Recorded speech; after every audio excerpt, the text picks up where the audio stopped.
अस्सलाम वालेकुम। भलीकार कयूं था इल्म जो सफ़र प्रोग्राम में। ऐं उमेद आहे त जेका ॼाण आहे माण्हुनि वटि, जेके असांजा तालीमी माहिर आहिनि उन्हनि वटि जेका ॼाण आहे ऐं उन ॼाण में जेका खाण आहे उन खाण मां असांखे छा थो मिली सघे, उहा तालीम जंहिंखे असां तालीम चऊं था, छो त तालीम जा बि मुख़्तलिफ़ कैटेगरीज़ आहिनि। हिकिड़ी उहा तालीम हूंदी आहे जेका असांखे किताबनि खां मिले थी, हिकिड़ी उहा तालीम हूंदी आहे जेका भर पासे खां असांखे मिलंदी आहे, हिकिड़ी उहा तालीम हूंदी आहे जेका असांखे घर खां मिलंदी आहे। इन सॼी तालीम खे जॾहिं असां हिकु हंधि अची बीहारींदा आहियूं तॾहिं असांजे इल्म जो सफ़रु थींदो आहे शुरू, छो त अॻियां पोइ मंज़िल हूंदी आहे न, त इन सफ़र खां गुज़री पोइ असां उन मंज़िल ते पहुचंदा आहियूं। सो इल्म जो सफ़र में अखर पढ़ अलफ़ जो ॿिया वर्क सभु विसार, अखर पढ़ अलफ़ जो ॿिया वर्क सभु विसार, अंदरि तूं उजार पना पढ़ंदे केतिरा। सो इंसान खे पंहिंजो अंदरु उजारणु घुरिजे, ऐं अंदरु तॾहिं उजरंदो जॾहिं तव्हां इल्म जी माना सम्झंदो त इल्मु चइबो छा खे आहे, इल्मु मिलंदो कंहिंखां आहे। ईअं न आहे त हर माण्हू जंहिंजे बि तव्हां भरिसां वियो तव्हांखे उनखां इल्मु मिलंदो, न। छा खे था चऊं इल्मु? बेसिकली इल्मु असांजो शुरू थिए किथां खां थो, कहिड़ी जॻह खां असांजो इल्मु पिराइणु असां शुरू था कयूं। इन्हनि सभिनी शयुनि ते असां ॻाल्हाईंदासीं। क़ाइदे आज़म मोहम्मद अली जिन्ना, जिन असांखे पाकिस्तान ॾिनो ऐं जंहिं पाकिस्तान में सुख जो साहु खणी असां पंहिंजे हिन मुल्क में वेठा आहियूं बेड्रपा थी। जेके हदूं आहिनि उते असांजा जेके सिपह सालार बीठा आहिनि असांजे तहफ़ुज़ जे लाइ, ऐं असांखे मुल्क मिलियो।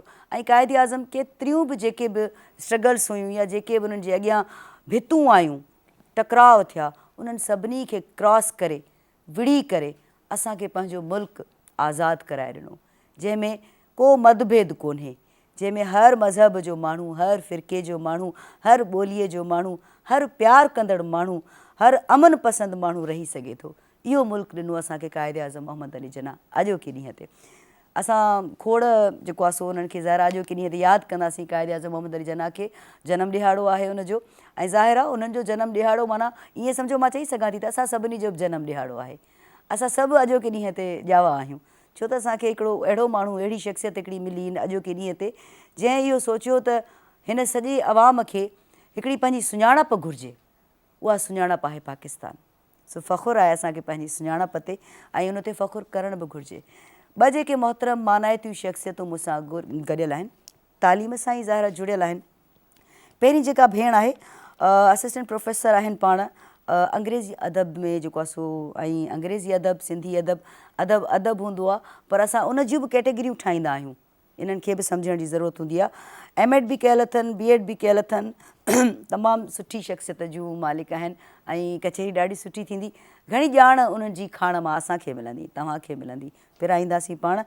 प्रोफेसर मुसरत ज़फ़र, अस्सलाम वालेकुम, कीअं आहियो? वालेकुम अस्सलाम, ठीकु आहियो? भलीकार तव्हांखे इल्म जे हिन सफ़र में, जंहिंमें असां थोरो थोरो थोरो कुझु पिराईंदासीं, कुझु वरी ॿियनि ताईं पुॼाईंदासीं, वरी कुझु जेको तव्हां पिरायो आहे उनखे सम्झंदासीं, छो त हुनमें लाहा चढ़ाव त हूंदा न, ईअं त माण्हू कोन थो किथे वञी पहुचे, हा न। उन्हनि सभिनी ते ॻाल्हाईंदासीं। सो वरी ॿीहर भलीकार ॿी जेका शख़्सियत आहे कराची इंस्टीट्यूट ऑफ इकोनॉमिक्स ऐं टेक्नोलॉजी सां जुड़ियल आहिनि पाण, ऐं कॉर्पोरेट सेक्टर जेको आहे उन सां बि जुड़ियल आहिनि। अच्छा, सोशल वर्कर बि आहिनि, इहा हिकिड़ी मूंखे सुठी ॻाल्हि लॻी साईं जी जॾहिं ॿुधी। कराची यूनिवर्सिटी सां बि जुड़ियल आहिनि, ऐं जेको आहे सो डीजे साइंस मां पाण हुननि पढ़िया आहिनि।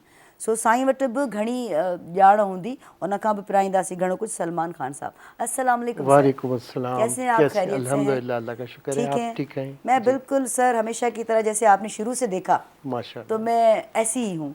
जी सचल वारी ॻाल्हि त मां जो ई आहियां, मां सो ई आहियां। सो इहे असांजा उहे सूफ़ी बुज़ुर्ग हुआ। असुलु इल्मु त असां इन्हनि खां पिरायोसीं ऐं सिखियोसीं त सूफ़ीज़म छा थींदो आहे। अच्छा, अदी तव्हां खां पुछणु चाहींदसि, सर आपकी तरफ आते हैं और बहुत अच्छा लगा आप दोनों यहाँ पर आए हैं। गुफ्तगू शुरू करते तव्हां खां मां ॻाल्हाइण जी शुरूआति कंदसि। ज़िंदगी ॾुखी त आहे, औरत कंहिं बि शोबे में अचे थी, वरी जॾहिं एजुकेशन जे डिपार्टमेंट में थी अचे, नंढपण खां पहिरीं शौक़ु हुयो छा मास्तराणी थियण जो? न हुयो? मूंखे डॉक्टर थियण जो शौक़ु हो। ओहो। ऐं इन माय होम, मुंहिंजे घर में जेका हिकिड़ो मुंहिंजी वॾी भेण बि डॉक्टर हुई, त घर में जेको एटीट्यूड उनखे मिलंदो, जेको एटमॉस्फेयर हुनखे ॾिनो वेंदो, त I feel so means I also decide कि मां बि डॉक्टर थींदसि। ऐं उहे बि डॉक्टर जो प्रोफेशन मूंखे ॾाढो वणंदो हो। पोइ in waiting list I had my name, but I did not get the admission there. और it was so pathetic condition, हालत ख़राब थी वई, तबियत ख़राब थी वई, टाइफाइड थी वियो, पोइ बाबा दुख में? हा, बिकॉज़ मुंहिंजी ॿई भेनरूं डॉक्टर आहिनि जेकी वॾी आहिनि, त हिकिड़ो हूंदो आहे हिकिड़ो इंस्पिरेशन हुई हा, तव्हांजी त मूंखे इंस्पिरेशन बि हीअं हुई, थियणो आहे। हा बिल्कुलु। पोइ मुंहिंजे बाबा चयो, अच्छा मुंहिंजा मार्क्स बि हिन में ई घटि आया हुआ अच्छा, तमामु, इहो मुंहिंजो बि त ए ग्रेड, कारण हुयो न। हा। मुंहिंजे बाबा चयो हाणे इनखे चेंज कर सफ़ा, मां चयो न, मां फ्रेश कंदसि, तव्हां मूंखे सेल्फ फाइनेंस ते पढ़ायो। चई न बाबा, मुंहिंजा ॿिया ॿार बि त आहिनि न, मुंहिंजी 4 नियाणियूं आहिनि, मूंखे सभिनी खे ॾिसणो आहे, त हाणे तूं बसि इंग्लिश में, मां बि कयो आहे न इंग्लिश में, तूं बि कर, बसि इन में ई कर। तव्हां यकीन कयो, मां फर्स्ट सेमेस्टर में कंपलसरी जो जेको पेपर आहे ख़ाली छॾे आई हुअमि, त जीअं मां, हा, मां मार्क्स न हूंदा ऐं मां वरी फील्ड चेंज कंदसि ऐं बाबा फ्रेश मूंखे, ज़हन ठाहे छॾियो तव्हां। पर अम्मा मूंखे यादि आहे, बाबा असां सां डायरेक्ट कोन, गुस्से में बि कॾहिं कोन ॻाल्हायो, अम्मा खे चवंदो हो। पोइ अम्मा खे चई, आई वॉज इन किचन, अम्मा खे चई जो इनखे चई छॾ जो 5 साल बि पढ़णो अथई, इन हिकिड़ी साल में वेठी हूंदी, इन फर्स्ट ईयर में वेठी हूंदे, मां तोखे इहा ई तव्हांखे पढ़ाईंदसि। सिधी रीत कोन चई, अम्मा खे चई। हा हा, so then I slowly and gradually जीअं थींदो आहे माण्हू, पोइ मुंहिंजे अंदरि हिकिड़ो मतिलबु थियो कि हा, बाबा चवंदो तूं रूहानी डॉक्टर थींदे, तूं ॾिस जांइ सभिनी भेनरुनि में तोखे गवर्नमेंट जॉब हूंदी, तूं ॾिस जांइ पुटु, तूं मुंहिंजो पुटु आहे, ईअं करे बाबा पुटु बाबला करे करे मूंखां इंग्लिश में MA कराए वरितई। पोइ ॾाढी सियाणप खां बाबा कमु वरितो। हा, ऐं चई पंहिंजा नसीब ॾिस जांइ, तूं मुंहिंजी ॻाल्हि, अॼु मां न हूंदसि धरतीअ ते, तूं ॾिस जांइ। ऐं really my both sister, they don't have the government job, and they don't have even the peace of mind. Believe me, whole day and whole night they are just running behind the money and struggle. ही करे वठां, पोइ ही course करे अचां, ज़हनी सुकून त न थियो न। मूं वटि 2 महीना जीअं बाबा चवंदो मोकलूं बि आहिनि, ऐं मतिलबु I relax also and look after my family also, जीअं बाबा जो हिकिड़ो ख्वाबु हो, and I am trying to be a very nice teacher also, ऐं एज़ ही टोल्ड कि बाबा तोखे रूहानी डॉक्टर थियणो आहे, बसि उहो माइंड में लाइन रखी वेठी आहियां, and van ever I just entered in the class, I always decided कि भई मां डिसाइड करे चुकी हूंदी आहियां कि बाबा हाणे जेको क्लास में वञी लेक्चर ॾींदसि, अलाए केतिरा ॿार दड़का खायल आयल हूंदा घरां खां। त मतिलबु इहो ई माइंड में हूंदो आहे कि इन्हनि खे मां स्पिरिचुअली मूंखे हुन तरफ़ वठी अचिणो आहे, त तालीम जी तरफ़ वठी अचिणो आहे। ऐं पोइ तव्हांखे पाण खे बि माना हिकिड़ो चाह पैदा थियो। हीअ त ज़बरदस्त कमु आहे, वाक़ई रूहानी माना हिकिड़ो पढ़ाइणु आहे ऐं ॿारनि जी रूह सां जुड़ण बि आहे न। ऐं गॾु गॾु पोइ बाक़ाइदा हिन जुमिले खे मूंखे प्रूव कंदा विया, मूंखे इशफ़ाक़ अहमद जा बुक्स गिफ्ट कई, जेका मां हवंस ऐं बानो ज़ाविया ईंदो हो PTV ते, मूं सां गॾु वेही ॾिसंदो हो। अच्छा, उन ॾींहंनि में ई मूंखे मतिलबु हुनजी फ़िलॉसफ़ी वणणु लॻी, इशफ़ाक़ अहमद जी बुक्स वणणु लॻा, पोइ मोहसिन नक़वी जा बुक्स वठी मूंखे ॾिनई, जेका पोइट्री जा हुआ, इशफ़ाक़ अहमद शहाबुद्दीन जेको कुदरतुल्लाह शहाब जो बुक, इहो मतिलबु कहिड़ी उमिरि में? इहा when I was I think so first year, the last मुंहिंजा सेशन हो फर्स्ट ईयर जो, मूंखे गिफ्ट एॾा वॾा वॾा किताब तव्हांखे मिलंदा रहिया त इहो पढ़ो, ऐं इंस्पिरेशन उन्हनि मां बि घणी मिली हूंदी तव्हांखे, है न। ज़बरदस्त। अदी अचूं था तव्हां ॾे, सर वेठा आहिनि। सर, आपका भी जो एक्सपीरियंस है माशाल्लाह बहुत ज़्यादा है, तो मैं सबसे पहले तो पूछना चाहूँगी कि वही सवाल, क्योंकि मैं ज़रूरी समझती हूँ, पहले तो ये पता चलना चाहिए ना कि आपके अंदर में कोई उस्ताद बचपन से था कि मुझे उस्ताद बनना है। जी बिल्कुल। दरअसल बात ये है कि मेरी फैमिली, मैंने ये उस्तादी का जो शगफ़ है वो अपनी फैमिली से लिया है। मेरे वालिद साहब पाकिस्तान एयरफोर्स में हुआ करते थे, वो वहाँ पर एयरफोर्स में ट्रेनर थे, जो ऑफिसर्स होते हैं उनकी ट्रेनिंग उनको देते थे। और मेरी वालदा जो थी वो बाकायदा माशाल्लाह टीचर थी स्कूल में एयरफोर्स के, और तो वो लेगेसी जो है वो चलती रही। फिर मेरी बड़ी बहन जो है वो भी टीचिंग में गई, तो अल्टीमेटली मैं शुरू में अपने करियर में तो कॉरपोरेट में रहा और IT से रिलेटेड जॉब्स की मैंने, और फिर उसके बाद अल्टीमेटली ह्यूमन रिसोर्स मैनेजमेंट में आ गया मैं। लेकिन वो जो अंदर एक खलिश थी 20 साल काम करने के बाद, वो फिर मैंने कहा कि अब बस हो गया है बहुत ज़्यादा, अब मुझे आना है इस तरफ, क्योंकि जाहिर है कि वालदा को देखा सारी उम्र पढ़ते हुए, उनके साथ मैं जाया करता था स्कूल, उन्हीं के स्कूल में ही था, तो वो सारा ट्रेडिशन और वो सारी यादें। और फिर मैं आपको मज़े की बात ये बताऊं कि अभी इस वक्त जो मैं जिस जगह पर यूनिवर्सिटी में एज ए लेक्चरर पढ़ा रहा हूँ, वो यूनिवर्सिटी, वो बिल्डिंग मेरा स्कूल थी आज से 40 साल पहले। क्या तो बात है, क्या बात, तो वाह। वो मैं जब भी जाता हूँ अपनी यूनिवर्सिटी में, बचपन की वो चीजें, यादें, जी ओहो। बिल्कुल, जी बिल्कुल, वो नॉस्टैल्जिया जो है ना वो मेरे जहन में आता है, वो सारी यादें। तो बहरहाल ज़िंदगी इसी तरह से चलती है।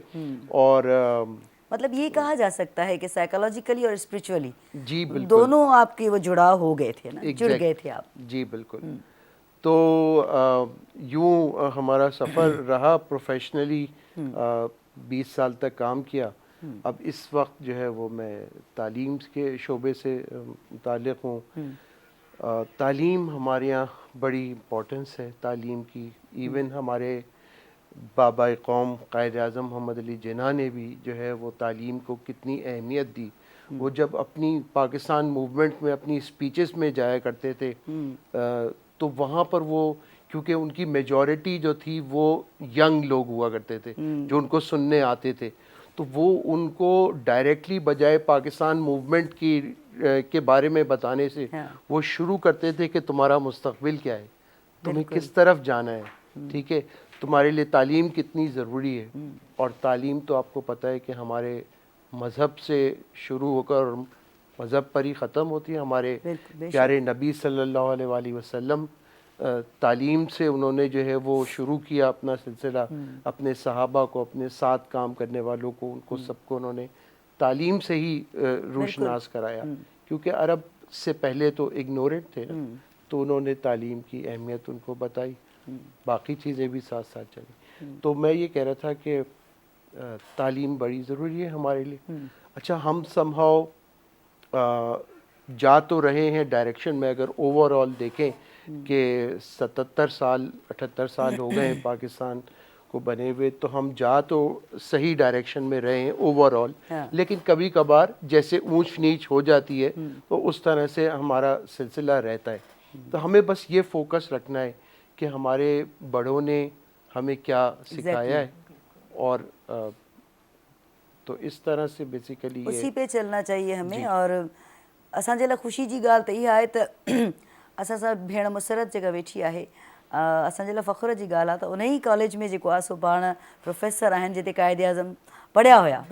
ठीकु आहे, असांजे लाइ इहा बि अॼु फ़ख़्र जी ॻाल्हि आहे त भेण मुसरत उते ई प्रोफेसर आहिनि। इनॉग्रेशन बि उन्हनि ई इनॉग्रेशन बि कई हुई उते ई। हू मतिलबु इहा हिकिड़ी फ़ख़्र जी ॻाल्हि आहे असांजे लाइ पिणु त भेण असां सां गॾु आहे। त वरी कुझु उहे बि शयूं असां सां ज़रूरु डिस्कस कंदी, कुझु उहे बि ॻाल्हियूं हूंदियूं तव्हांजे ज़हन में त तव्हां आयो ऐं तव्हांखे ख़बर पई त हिते त क़ाइद आज़म मोहम्मद अली जिन्ना पढ़ी चुका आहिनि, त उहो अहसासु कहिड़ो हुयो? मां तव्हांखे ॿुधाए नथी सघां।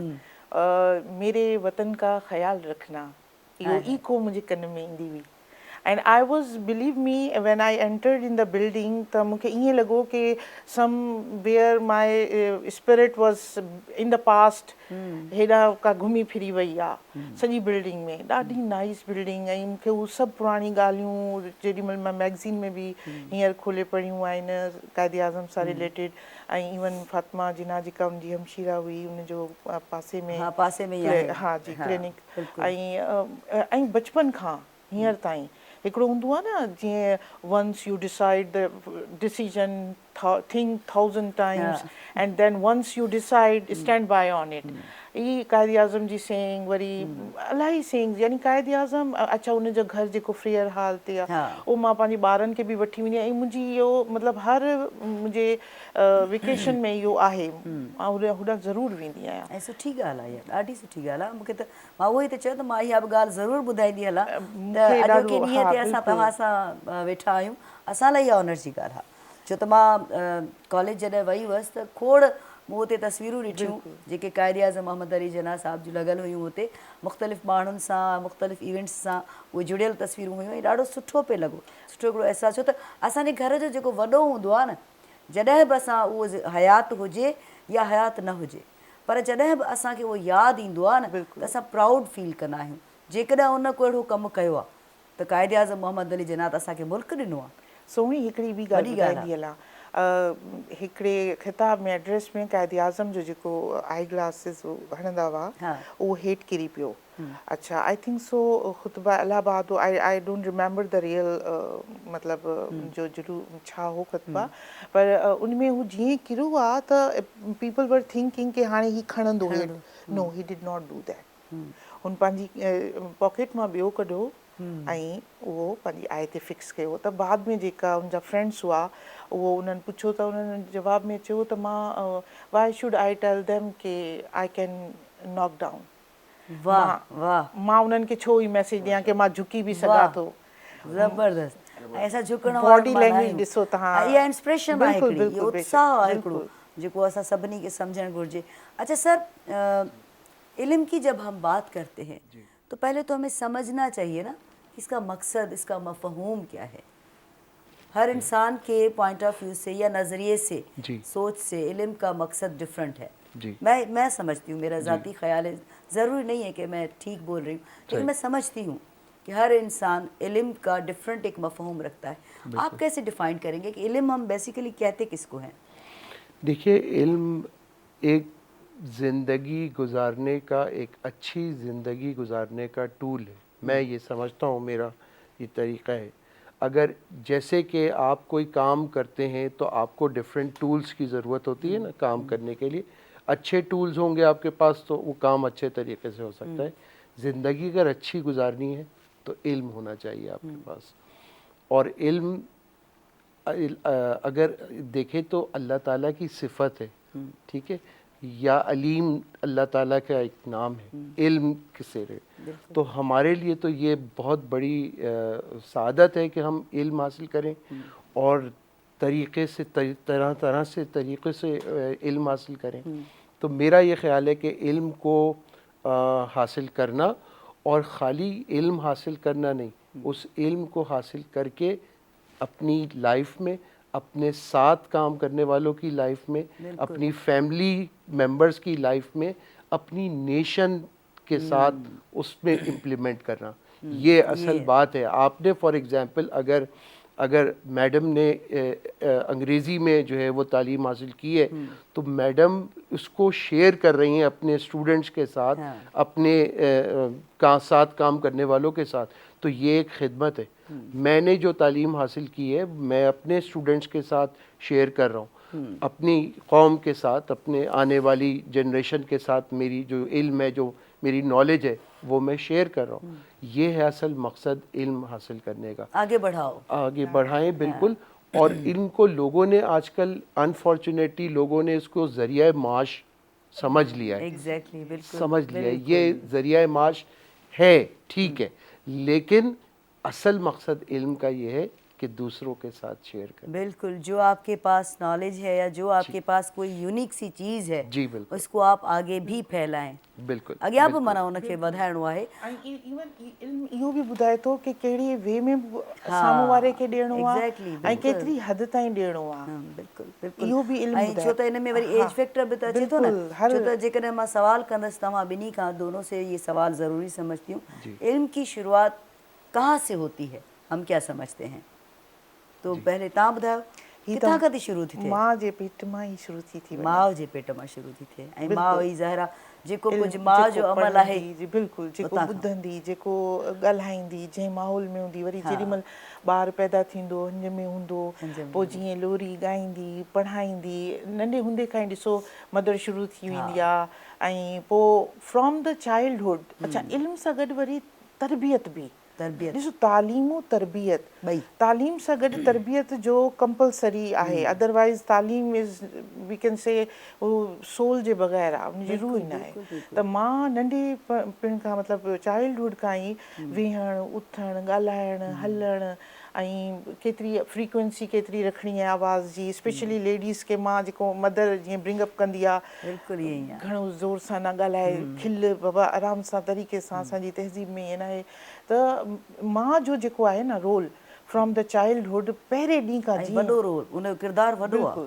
ऐं टीम वर्क आहे। ऐं इन करे चवंदा आहिनि त अमड़ जी जेका हंज आहे उहा हाँ। पहिरीं दर्सगाह आहे। बिल्कुल इन लिए इसीलिए कहते हैं ना माँ की गोद जो है वो बेशक, पहली दर्सगाह तो वही है। तो मतलब वहाँ से हमारा इल्म शुरू होता है और बिल्कुल। इल्म के साथ तरबियत शुरू होती है। वो कहते हैं ना कि आपके हर काम की आगाज़ शुरू में घर से आपकी तरबियत शुरू होती है, हाँ, ठीक है ना।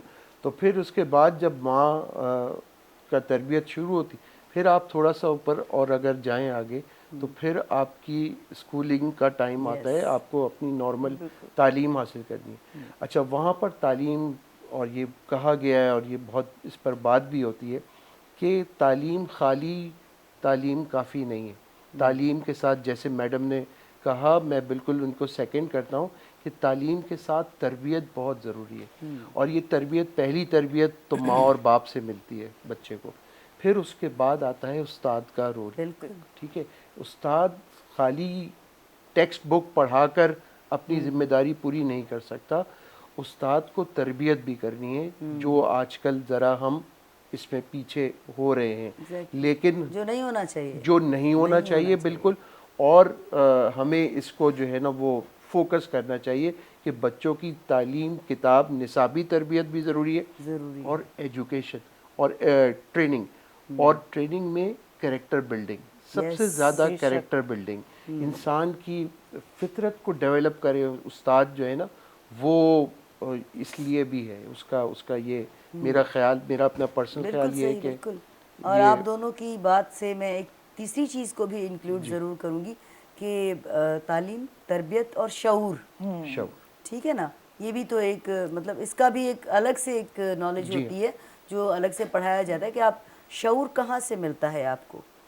किताबों से मिलता है और डिग्रियों से ही सब कुछ नहीं होता जी, कि मैंने डबल मास्टर्स भी किया है, मैंने 3 बार मास्टर्स भी किया और फला फला फला फला सब्जेक्ट में किया है, जी। लेकिन मुझे शऊर कहाँ कहाँ से और क्या क्या मिला, इल्म कहाँ कहाँ से और क्या क्या मिला, कहाँ तक मिला, ये चीज़ें भी तो होती हैं ना। सब मतलब जरा गरे करे असां ॻाल्हायूं, बिल्कुल। सभु शयूं आहिनि न बिल्कुल सभु शयूं, बेसिकली। हा। इन्हनि सभिनी शयुनि ते असांखे हलण जी ज़रूरत आहे जेका असां हलूं कोन था। हाँ बिल्कुल, ये हकीकत अच्छा, आहे। निसाब में तव्हांखे लॻे थो हाणोको जेको निसाब आहे हाँ हाँ उन में कंहिं फेरफार जी घुर्ज आहे, इहो महसूसु कयो था तव्हां? ॾिसो, हाणे तव्हां त बिल्कुलु मुंहिंजी, उहो चवंदा आहिनि न, दुखती रग पे हाथ रखती है। असांजी जीअं इंटर जो सिलेबस आहे उहो चेंज थी रहियो आहे।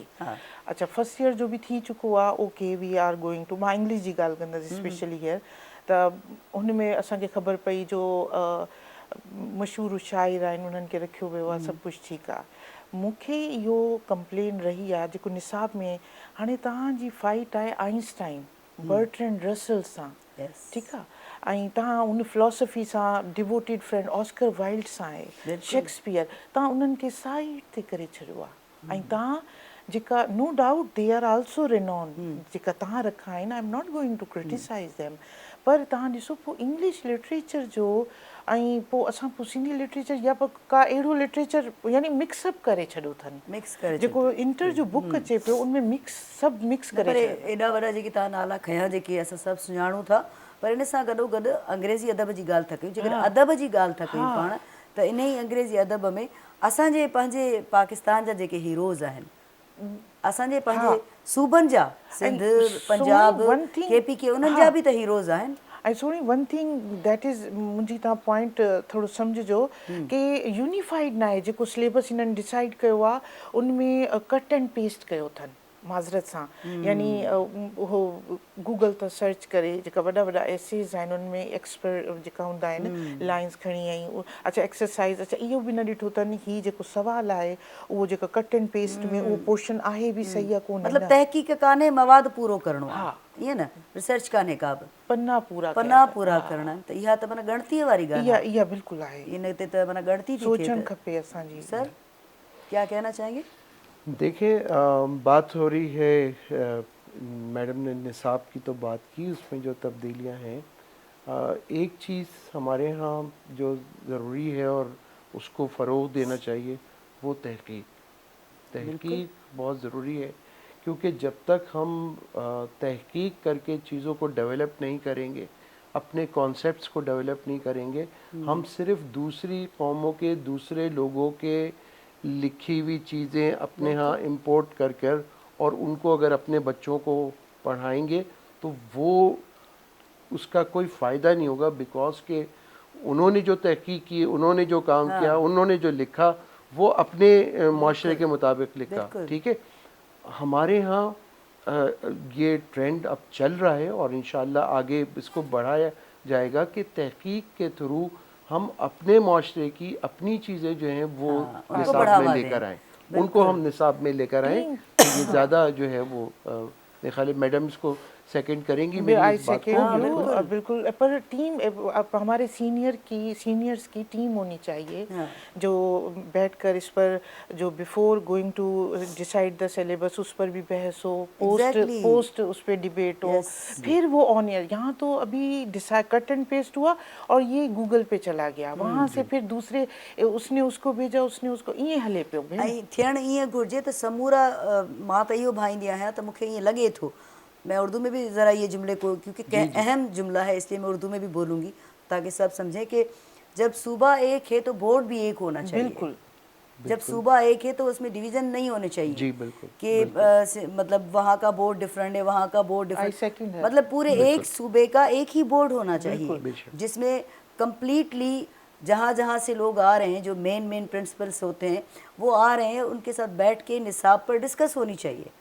और क्लास डिवीजन भी नहीं होगी इस तरह, नहीं होनी चाहिए। बिल्कुल एग्जैक्टली ये इन्हें करे मुझे तो यो इक्वालिटी आहे त बराबरी ते ऐं बोर्ड हिकिड़ो हुजणु हाँ वो चवां पई हर सूबे में। हाँ इक्वालिटी है न, थी वेंदी ॿ टे माना न हुजणु घुरिजनि जो हैदराबाद वारनि खे वञिणो थो पए फलाणे बोर्ड में, हैदराबाद बोर्ड में, ऐं कराची वारनि खे वञिणो थो पए कराची बोर्ड में, सखर वारा छो हिकिड़ो ई सूबो आहे त बोर्ड हिकिड़ो हुजे, उते तव्हां माण्हू वहाँ पर लोग आप इतने हायर करें कि मैनेज कर पाएं, वहाँ पर ही आप सहूलत दे सकती हैं। या जेको सिस्टम हले पियो ये उन हले, पर हिकिड़े बोर्ड सां उनखे हिकिड़े बोर्ड सां करे एग्जैक्टली मुंहिंजी ॻाल्हि इहा ई चवण जो मतिलबु हो, छो त इन सां सहूलत थी वेंदी।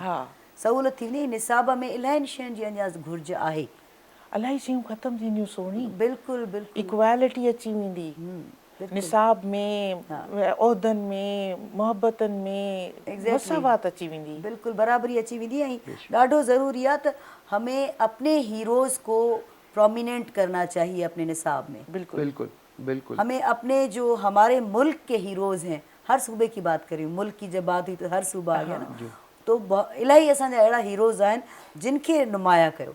नंढड़े ॿार खे ख़बर पए त फलाणो केरु हुयो, अलामा इक़बाल केरु हुयो, ॿार खे ख़बर पए, शेक्सपियर खे त ख़बर आहे ॿार खे शेक्सपियर केरु हुयो, खलील जिब्रान केरु हुयो, सुकरात केरु हुयो, पर होशू शीदी केरु हुयो, शेख अयाज़ केरु हुयो, अहिड़ी शख़्सियत माना इहे जेके असांजियूं शख़्सियतूं आहिनि इहे असांजे मुल्क जो माना सभु कुझु आहिनि। या असांजा वॾा राइटर आहिनि भेण, वॾा वॾा लेखक आहिनि बिल्कुलु, उन्हनि जा हुजे, इंग्लिश लिटरेचर में हुजे ताकि ॿारनि खे ख़बर पए। बिल्कुलु, छो त जंहिंखे जेकॾहिं अंग्रेज़ीअ ॾांहुं लाड़ो आहे त उनखे वरी अंग्रेज़ीअ में ख़बर पए त बाबा पाकिस्तान में ही हीरोज़ आहिनि। मिक्सअप बि तव्हां ईअं त कयो न ऑर्गेनाइज वे में कि वो हर शइ ॿारनि खे ख़बर पए।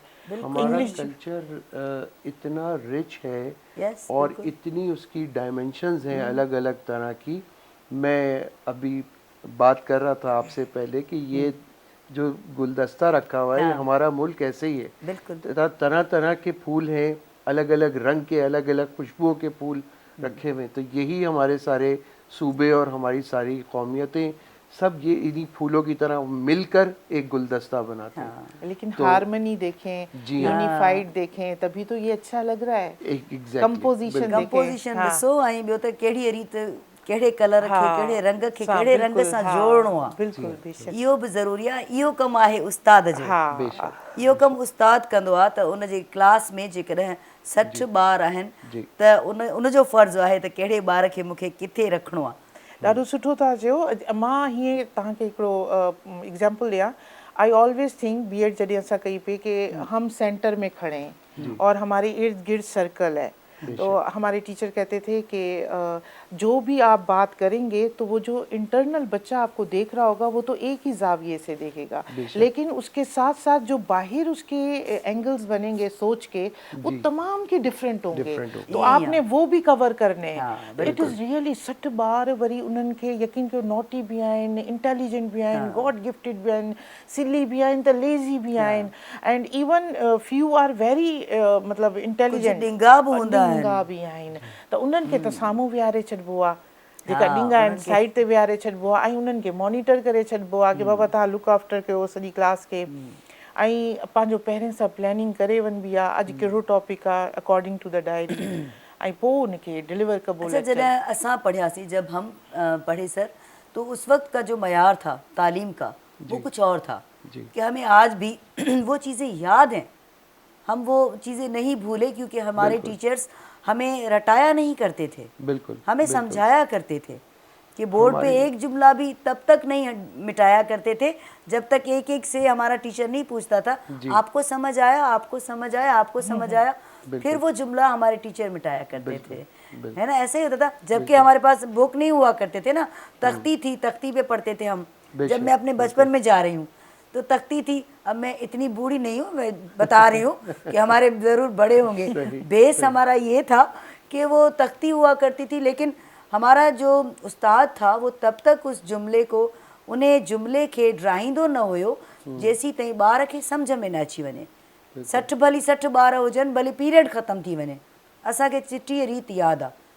आख़िर ताईं असांखे मास्तर चवंदो त सम्झ में आई ॻाल्हि, बिल्कुलु। सही। ॿुधाए छा चयमि, वरी पुछंदो। हा। हाणे ईअं कोन्हे, सम्झनि त सम्झनि, न सम्झनि त न सम्झनि, पीरियड ओके, मास्तर खयो पंहिंजो किताब इहो पियो वञे। अच्छा सुणी, हिकिड़ी ॿी इंस्पेक्शन थींदो, इंस्पेक्शन, सफ़ाई जो अलॻि मूंखे यादि आहे। बिल्कुलु मूंखे बि यादि आहे। ऐं टीचर जेको आहे उहो हर क्लास में हिकिड़ी बाक़ाइदा रूम साफ़, क्लास मुक़ाबिलो हूंदो, पासे वारो रूम असांखां वधीक न साफ़ थिए, असांखे नंबर मिलनि वधीक, छा त दौर हो। तव्हां मञींदो कोन, पर मां मॉनिटर हुअसि क्लास में, सही। तव्हां बिलीव कोन कंदो, मूंखे ख़बर आहे कोन कंदो, न पर सुठी ॻाल्हि आहे। ऐं असां अलाए कंहिंजी ॻाल्हि था कयो, छा अॼु ताईं किथे बि आहे हिते। न, मां बिल्कुलु बि, असां कख बि न आहियूं, पर मां मॉनिटर हूंदी हुअसि ऐं मुंहिंजी मतिलबु ड्यूटी हूंदी हुई हिकिड़े क्लास ते न, जेके बि लाॻीता क्लास हूंदा न उन्हनि सभिनी खे चेक करिणो आहे, छो त हिकिड़ो नंढपण खां थोरो माना मां ॻाल्हाइण वारी हूंदी हुअसि ऐं ॿारनि ते नज़र रखणी। अच्छा, कॉपियूं, हर क्लास जूं कॉपियूं पूरियूं आहिनि या न आहिनि, स्टार मिलंदा हुआ गोल्डन कलर जा। ये सारी छोटी छोटी चीज़ें जो हम स्कूल में करते थे और हमारे उस्ताद हमें ये चीज़ें करवाया करते थे। अब अगर हम देखें ना तो ये तैयारी थी हमारे आगे आने वाली रिस्पॉन्सिबिलिटीज़ की। बिल्कुल। ये जो आप बात कर रही हैं कि मॉनिटर की जो रोल थे क्लास में, ये मिस आजकल बड़ी बड़ी फर्म्स इसकी ट्रेनिंग्स देती हैं जिसको हम कहते हैं डेलीगेशन स्किल्स। डेलीगेशन स्किल्स सिखाने के लिए बड़े महंगे महंगे ट्रेनर्स हायर करती हैं कंपनीज कि डेलीगेट कैसे की जाए अपनी रिस्पॉन्स। वो टीचर हमारा तो डेलीगेट ही तो कर रहा होता था मॉनिटर को अपनी रिस्पॉन्सिबिलिटीज़ कि भाई तुम ये काम तुम करो, ये मेरी तरफ से ये काम तुम इसके ज़िम्मेदार हो, एंड सो ऑन। ये उसकी तैयारी थी, ठीक है। ये कॉपीज़ चेक यानी काउंट करना कॉपीज़, ये सारी रिस्पॉन्सिबिलिटीज़ सिखाई जाती थी कि आगे चलकर तुम्हें इस तरह के काम करने हैं, इस तरह की रिस्पॉन्सिबिलिटीज़ तुम्हें आएंगी। ऐं इन जे करे असां पोइ पंहिंजी ज़िंदगीअ में हिकिड़े सुहिणे नमूने सां हली सघंदा आहियूं, तरतीब सां हली सघंदा आहियूं। जी बिल्कुलु। असां बेतरतीब न थींदा आहियूं, इहो ई इल्मु आहे। बिल्कुलु इहो ई इल्मु जेका मूं माना तव्हां ॿिन्हिनि खां कढण पे चाही न, त इल्मु चऊं छा खे था। बेसिकली जेकॾहिं तरबियत खां पोइ जेका अम्मा करे थी ऐं बाबा करे थो, पोइ एॾा इल्मु ॾांहुं था अचूं त हीउ इल्मु आहे जेको सेखारियो वञे थो। जीअं साईं ॻाल्हि कई त पोइ मॉनिटर हूंदो आहे, पोइ असांखे वरी पोइ वरी असांखे सख़्ती मिलंदी थींदी। डंडो मिस छले बीहंदी हुई, लॻाईंदी कोन हुई, झले बीहंदी, ऐं डपु केॾो लॻंदो, ऐं उन वक़्त में अखियुनि खां डपु लॻंदो। अॼुकल्ह जे वक़्त में शागिर्द खां जेको आहे टीचर डिॼे थो। इहो अजीब वक़्तु आहे हिकिड़ो। छो? अच्छा, हिकिड़ी कम जी ॻाल्हि ज़हन में आई, मां ज़रूरु तव्हां खां मुसरत भेण पुछणु चाहींदसि। AI अची वियो आहे, टेक्नोलॉजी अची वई आहे, ॿारु उतां बि इल्मु पिराए पियो, ठीकु आहे, हर को पंहिंजे हिसाब जो पियो पिराए। तरबियत जेका मिलियल आहे उहो ई पियो पिराए न, छो त तरबियत जो तव्हां बि ॻाल्हि कई, साईं बि ॻाल्हि कई, त वॾो असरु पवंदो आहे। हाणे इहा टेक्नोलॉजी जेका अची वई आहे, तव्हांखे लॻे थो त असांजे इल्म में इन सां वाधारो अचे थो या तरबियत जे हिसाब सां शयूं असां खणूं था उतां? वाधारो अचे पियो, पर असां ॾिसो तस्वीर जा ॿई रुख ॾिसंदासीं। हिते तरबियत जी जाम ज़रूरत, मतिलबु ॿार खे ख़बर हुजे। हिकु त वन थिंग, हू जेॾीमहिल सपोज़ हुनखे का डिबेट जो टॉपिक मिलियल आहे ऐं हू बुक्स खे रेफर करे पियो, उन में बि उनखे मज़ो न पियो अचे, त पोइ हू नेचुरली हिते अचे थो, चैट GPT या गूगल या जेका बि उन वटि आहिनि हुन ते विदिन सेकेंड और 5 मिनट्स ही is getting everything okay with the quotation हू पंहिंजी डिमांड लिखे थो माना विचो रस्तो shortcut demand believe me Soni I was so shocked I did that तव्हां डिमांड लिखो बसि की तव्हांखे ही शइ हुन में खपे एंड विदिन सेकेंड तव्हांजे साम्हूं अची वेंदो विद कोटेशन्स जीअं क़ाइद जी तव्हांखे खपे कंहिं जी बि राइटर जी खपे हाणे त माण्हू बि ठहनि पिया हा तव्हां मूं जहिड़ा माण्हू बि ठहनि पिया असां गुज़िरियल भेरे बि इहा ॻाल्हि कईसीं पर हिन सां जेको नेचुरल हिकिड़ो टैलेंट हूंदो आहे न उहो वर्थ ख़तमु थी वेंदी बिल्कुलु मां उहो इहा ई मरी ॻाल्हि करणु वेंदी थो चाहियां ॾिसो असांजे दौर में तव्हां ॾाढी सुठी ॻाल्हि कई असां सिखूं पिया इल्मु उहा उहो ईअं वाक़ई में ऐं करियर काउंसलिंग बि उहा ई टीचर कंदा हुआ सर जीअं मां सेकेंड कंदसि सर उस वक्त आपको याद है हमारी क्लास में ही टीचर कहती थी कि तुम तो ये बनोगी तुम देखना ये डॉक्टर बहुत अच्छी बनेगी इसी तरह वो करियर काउंसलिंग भी वहीं शुरू डेलीगेशन हाँ माण्हू हर शइ माशाल्लाह सां असांजो दौर हो हू टाइम ॾियण वारा टीचर हुआ न पोइ हाणे जिते हाणे त वधीक ज़रूरत आहे भेण छो त हींअर दिमाग़ जी ऐं टेक्नोलॉजी जी हिकिड़ी कॉम्पिटिशन पई हले ओॾी महिल उन्हनि वटि टेक्नोलॉजी जो का बि फैसिलिटीज़ हुन एरा में कोन हुई हिन एरा में जेको आहे असां वटि टेक्नोलॉजी जी जेका जिद्दत आहे असां उनखे इस्तेमालु कयूं पिया पर मां माज़रत सां मां पंहिंजी ॻाल्हि बि कंदसि असां में जेको इन्नमल अमालो बिन नियात इंटेंशन ख़तमु थी वई आहे नियत ख़तमु थी वई आहे वी टीचर असां 10 मिंट लेट वेंदा आहियूं प्रिंसिपल असांखे फ़ोनूं पियो कंदो आहे ठीकु आहे मां सभिनी जी ॻाल्हि न कंदसि ऑलमोस्ट हा हथ जी 5 आङुरियूं बराबरि न आहिनि पर मोस्ट ऑफ द पीपल मां पाण खे बि उन में रखंदसि पोइ असां छा कंदा आहियूं 10 मिंट हा जा रहे आहियूं पहुचंदा आहियूं क्लास में 15 मिनट पहिरें निकिरी ईंदा आहियूं 4 मिनट जो पीरियड आहे तव्हां इंसाफ़ कयो तव्हांजी दिलि किथे अच्छा 1 लॻे असांखे यादि हूंदो आहे असांखे घरु वञिणो आहे ठीकु आहे असांखे पंहिंजे ॿारनि जो यादि हूंदो आहे ऐं जेका ॿार असांजे साम्हूं वेठा आहिनि असां 40 मिनट्स में मां यकीन कयो मां पूरी कोशिशि कंदी आहियां ठीकु आहे इंसानु आहे पूरी न करे सघंदी हूंदसि पर पूरी कोशिशि कंदी आहियां जो ही हुन जेका तव्हां आर्टिफिशियल इंटेलिजेंस चई न मुंहिंजो वरी उन सां मुंहिंजे लेक्चर जो मां मुक़ाबिलो रखंदी आहियां त जीअं मुंहिंजो ॿारु अगरि होॾां वञे त ईअं न कंपेरिजन में चए की मिस जेका आहे उहो सिलेक्ट करे पई या घटि अथसि मिस वटि नॉलेज मां पोइ राति जो वेही हुन टॉपिक खे होॾां बि सॼो डिस्कवर कंदी आहियां त सुभाणे वञी जेका मां बोर्ड ते लिखंदसि हर क़िस्म जो ॿारु आहे न क्लास में त उनखे अट्रैक्ट त करिणो आहे की बाबा मैडम सिर्फ़ु बुक के रेफरेंस नथी करे तव्हांखे मैडम खे ॼाण बि आहे हा ॼाण बि आहे मैडम खे ख़बर बि आहे डिफिकल्ट उन लाइ टाइम खपे नियत खपे अॼुकल्ह जे इंसान हा नियत कोन अथव टाइम नथा ॾियनि जल्दी वञिणो देरि सां वञिणो आहे जल्दी निकिरणो आहे अच्छा books I am so sorry to share one thing असांजी हिकिड़ी माज़ी जी मुंहिंजी एक्सपीरियंस आहे उहो टीचर मूंखे थी चए ये चैप्टर मैंने छुड़वा दिया आई सेड वाई तो जी मैंने ये काम का नहीं है इसमें कोई बताने वाली बात ही नहीं है I that chapter was belonging to the culture you just imagine culture जी that's why we don't have हमने रूइन कर दिया है सर कल्चर हमारे बच्चे देखें they don't even know they know the meaning but they don't know the fragrance of it उन खुशबू जी ख़बर कान्हे बिल्कुलु अॼु अगरि सोहिणी ॾिसो तव्हांजो जीअं नालो आहे माशाल्लाह सां सोहिणी पारस हुन में पोयां हिकिड़ो ॾिसो तव्हां वर्थ था रखो हिकिड़ो सिंध जो हिकिड़ो क़दीम हिकिड़ो प्यारो सो नालो आहे त उन जी तव्हांखे वर्थ बि ख़बर आहे फ्रेग्रेंस बि आहे बिल्कुलु ईअं ई अॼुकल्ह जे ॿार में मां नालो अगरि सपोज़ चवां बेटा आपके इस नाम का मतलब क्या है त चई मिस न आहे ख़बर ॿारनि खे नहीं पता ईअं ई आहे बच्चों को नहीं पता होता सर नामों के मीनिंग और कहते हैं कि नाम आप ऐसे बच्चों के रखें जिनका बैकग्राउंड होना चाहिए जिस नाम का उसका मतलब भी ऐसा होना चाहिए जिससे भी बैकग्राउंड निकले बेशुमार बच्चों से पूछता हूँ मैं मेरी क्लास में बच्चे आते हैं अजीब अजीब तरह के नाम होते हैं उनसे पूछो कि भाई आपके नाम का मतलब क्या है सर वो अम्मी से पूछ कर बताऊँ अम्मी ने रख दिया फला ने रख दिया हमारा नाम तो अच्छे नाम रखने चाहिए जिनसे आपको पता चले कि आपके नाम का क्या बैकग्राउंड है और कहते हैं कि नाम का असर आपकी पर्सनालिटी पर बिल्कुल पड़ता है बिल्कुल ठीक है तो जितना अच्छा नाम रखेंगे उतनी अच्छी आपकी पर्सनालिटी बनेगी बिल्कुल ऐसा अच्छा मैं इस ज़मीन में बात हो रही थी एआई की और टेक्नोलॉजी की देखें, ये तो होना है, हाँ। टेक्नोलॉजी तो आनी है और आ गई है, और एआई, और आज एआई है, कल इससे भी बढ़कर कोई अञा और नई वधीक चीज़ आ ईंदो, जाएगी, बिल्कुल, बिल्कुल। जैसे जैसे हम बढ़ते जाएंगे। अब बात ये है कि या तो हम इसको डिनाई कर दें बिल्कुल कि नहीं जी, हम तो टेक्नोलॉजी को इस्तेमाल नहीं करेंगे क्योंकि ये ऐसी है, ये वैसी है, ये, या एक तरीका ये है कि हम उसको एक्सेप्ट करें और उसको फिर उस टेक्नोलॉजी को फ़ायदे के लिए इस्तेमाल करें, बिल्कुल। अपने लिए और अपनी नेशन के लिए, अपने माशरे के फ़ायदे के लिए। देखिए, हर चीज़ के दो पॉजिटिव और नेगेटिव एस्पेक्ट्स होते हैं। आप टेक्नोलॉजी का अच्छाई भी हैं, अच्छाइयाँ भी हैं, बुराइयाँ भी हैं, दोनों के, ठीक है।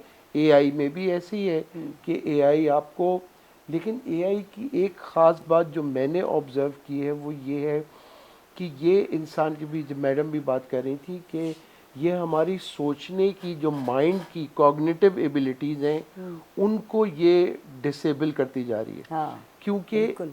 जो ये टेक्नोलॉजी और कंप्यूटर बेसिकली जो बना है ना, वो इंसानी माइंड को जहन में रखकर और उसको रेप्लिका उसका बनाने की कोशिश की गई।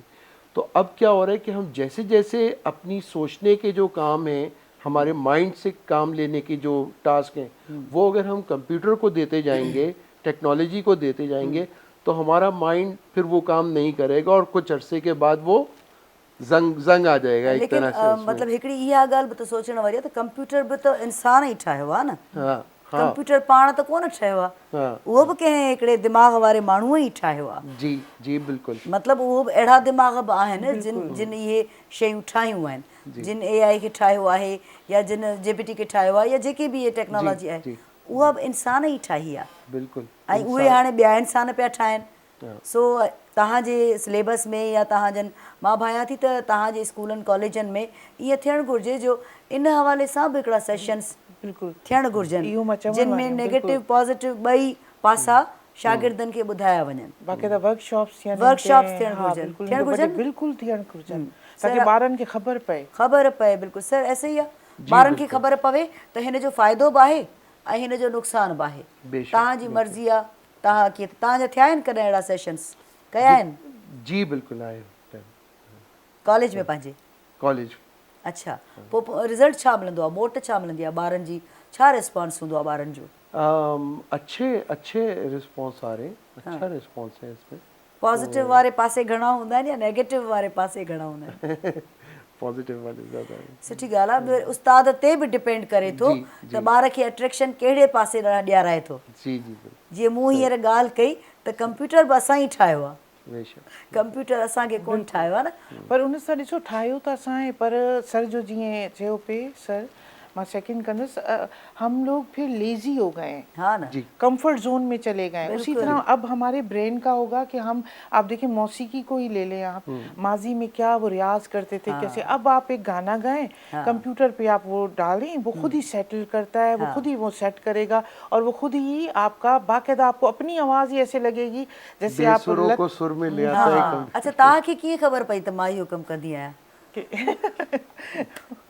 तव्हांखे कीअं ख़बर पई त मां इहो कमु कंदी आहियां? मां त ईअं ओवरऑल ईअं हले पियो। हा, बिल्कुलु हले पियो। ऐं जिते सुठियूं शयूं आहिनि ऐं शुरू खां वठी जेकॾहिं असां ॾिसूं, सुठो ऐं ख़राबु गॾु गॾु आहिनि, बिल्कुलु गॾु गॾु आहिनि न। पर साॻी ॻाल्हि त घरां तरबियत थी मिले असांखे त घणो असांखे छा थो मिले? तरबियत भी बाकायदा तरबियत वाह, बिल्कुलु बिल्कुलु उनके रुगो लिसानियात में न चई वञे, बिल्कुलु उनके बाकायदा फील कराए वञे। हा, बिल्कुलु बिल्कुलु। जीअं हिकिड़ो असां वटि महिमान आया हुया, उन्हनि ॻाल्हि कई त मज़हब जे हवाले सां, मज़हब जी ॼाण, त उन्हनि ॿी बि ॻाल्हि कई ॾाढी सुठी, जेका मां कंदी आहियां सदाईं, त दीन ऐं दुनिया उन्हनि खे तव्हां हीअं करे हलो त तव्हां पूरा थींदव।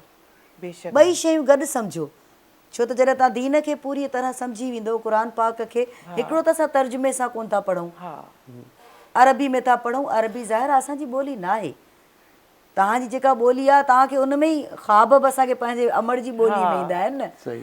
ख़्वाब अंग्रेज़ी में त कोन ईंदा आहिनि, अरबी में बि कोन ईंदा आहिनि, फारसी में बि कोन ईंदा आहिनि। ऐं वरी पारस ख़्वाब में वरी उहो पुराणो घर ईंदो अथई, पुराणो जंहिंमें अम्मा सां गॾु हूंदा आहियूं, जंहिंमें अम्मा सां, ऐं अम्मा जा दड़का। हाँ। सर, तव्हांखे बि ईंदा हूंदा ख़्वाब? जी, ख्वाब आते होंगे आपको भी? ख्वाब बिल्कुल आते हैं, किस जाहिर है तरह हर के ख्वाब इंसान। आते हैं? एजुकेशन के हवाले से जवाब दीजिएगा सर। देखिए बेसिकली तो फ़िलासफ़ी में अगर जब हम पढ़ाते हैं कि ख्वाब क्या होता है, उसकी हकीकत क्या होती है, तो ये तो बेसिकली ये है कि जो आपकी लाइफ में प्रीवियस हाँ। एक्सपीरियंसेस गुजरे होते हैं, बिल्कुल। उनसे रिलेटेड मुख्तलिफ चीज़ें आती हैं। लेकिन एक चीज़ है कश्फ, कि कुछ ख्वाब कुछ लोगों को ऐसे आते हैं जो आपके साथ नहीं हुआ होता, लेकिन वो आपकी आगे की फ्यूचर की प्रेडिक्शन कर रहे हाँ, होते हैं वो बिल्कुल। ख्वाब। अच्छे नेक लोग जो होते हैं, ज़ाहिर है उनको इस तरह की चीज़ें होती हैं उनके साथ। बिल्कुलु। तो अच्छा, सभिनी शयुनि खे गॾु ई खणी हलणु घुरिजे। असां वटि 3 शयूं हूंदियूं आहिनि। हाणे बचिया आहिनि 5 मिंट न, उन्हनि खे मूंखे वाइंड अप में करिणो आहे, त मैसेज बि वठंदसि। पर हिकिड़ो हूंदो आहे शऊर, हिकिड़ो हूंदो आहे लाशऊर, हिकिड़ो हूंदो आहे तहतल शऊर। इहे 3 हिकिड़ा डिफरेंट फेज़िस हूंदा आहिनि या पोर्शन्स हूंदा आहिनि, जिन खे असांखे सम्झण जी ज़रूरत आहे, जेके इल्मु, तालीम, तरबियत ऐं शऊर सां असांखे सम्झ में ईंदा। हा, त इहे छा खे चइबो आहे? ठीकु आहे, इन ते बि असां वरी ॿिए प्रोग्राम में ॻाल्हाईंदासीं। छा चवणु चाहींदो ॾिसण वारनि खे? मां चवंदसि त नियाणियुनि खे स्पेशली तव्हां को मैसेज ॾियो, या उन्हनि जे माइटनि खे तालीम जे हवाले सां। ॾिसो, तव्हां सभिनी खां पहिरियों त पंहिंजी नियाणी खे स्पेशली पढ़ायो, त ॿारनि खे भले हू मेल हुजे या फीमेल हुजे, ॿिन्ही खे पढ़ायो, पर नियाणियुनि खे ज़रूरु पढ़ायो। जेतिरो तव्हां खां पुॼी सघे उन्हनि खे तालीम ॾियो। यकीन कयो, हुन वटि तालीम हूंदी, हिकिड़ी माउ पढ़ियल हूंदी, हिकिड़ी औरत पढ़ियल हूंदी, त माशरो जेको आहे उहो बाक़ाइदा हिकिड़ो सुठे वे में हलंदो, हिकिड़ी डायरेक्शन हूंदी, डिवोटेड डायरेक्शन हूंदी। ऐं ॿी ॻाल्हि मां तव्हांखे चवंदी हलां, जो हिकिड़ी औरत पढ़ियल हूंदी त घर जो माहौल सुठो हलंदो, ॿार सुठा पालींदी। ऐं पंहिंजे पाण खे अॼु जे दौर में, अॼु जेका एॾो फास्ट दौरु आहे, हुन में पंहिंजे हस्बैंड सां जेको कमिंग फ्यूचर में पंहिंजी लाइफ स्टार्ट कंदी, त उन में बि सहारो थींदी। ऐं पढ़ियल लिखियल माउ हूंदी त हू शऊर रखंदड़ हूंदी, त उनखे हलण बि ईंदो, हर माहौल में हलणु ईंदो, चाहे हू फास्ट हुजे, चाहे हू फ्रीडम में हुजे, लिबरल हुजे, छा बि हुजे, हू पंहिंजी रीत रिवाज, तहज़ीब, तमदुन उहो ख़तमु न कंदी।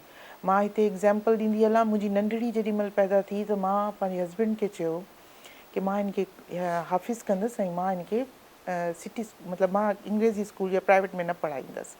मुंहिंजे हस्बैंड चयो तरबियत सुठी कर, हिन खे त ज़रूरत आहे, हीअ सुभाणे छा खणी वेंदी असां खां, इहो त तोहफ़ो आहे जेका पेरेंट्स ॾींदा। त मां उनजी ॻाल्हि मञी, ऐं माशाअल्लाह, ऐं अॼु मुंहिंजी नियाणी पढ़े पई, ऐं इंशाअल्लाह अॻिते बि वधंदी। त औरत खे, नियाणियुनि खे ज़रूरु तालीम ॾियारो। हा सर, तव्हां छा चवणु चाहींदो? पारस में एक आज 25 दिसंबर है, कायद आज़म मोहम्मद अली जिन्ना की यौम पैदाइश भी है। इस पर मैं कायद का एक कॉल है वो कोट करना चाहूँगा, इंग्लिश में है वो, फिर मैं उसकी कायद सेड कि education is a matter of life and death for our nation. The world is moving so fast that if you do not embrace education, you will not only be left behind, but you will be gone. बिल्कुल। यानी कायद ने कहा कि हमारे लिए तालीम जो है वो ज़िंदगी और मौत का मैटर है। ठीक है, हम दुनिया इतनी तेज़ी से आगे बढ़ रही है कि अगर हम तालीम हासिल नहीं करेंगे और उसमें एक्सेल नहीं करेंगे, तो हम ना सिर्फ पीछे रह जाएंगे, बल्कि हम अल्लाह ना करे ख़त्म भी हो सकते हैं। और ऐसी इंस्टेंसेस हैं, ऐसी एग्जांपल्स हैं दुनिया की हिस्ट्री में कि जिन्होंने तालीम को छोड़ा वो ख़त्म हो गए, they are no longer in this world. और इंटरनेशनल लेवल पे देखा जाए तो अगर हम तालीम देंगे तो हम बाकायदा वहाँ उनके साथ खड़े हो सकेंगे। बिल्कुल ये बिल्कुल बिल्कुल। और सर कह रहे थे अभी कुछ? जी जी, मैं आप कंटिन्यू करें। नहीं, आप बस पूरा हो गया? जी हाँ, मैंने कहा डिटेल में सुनना चाह रही थी।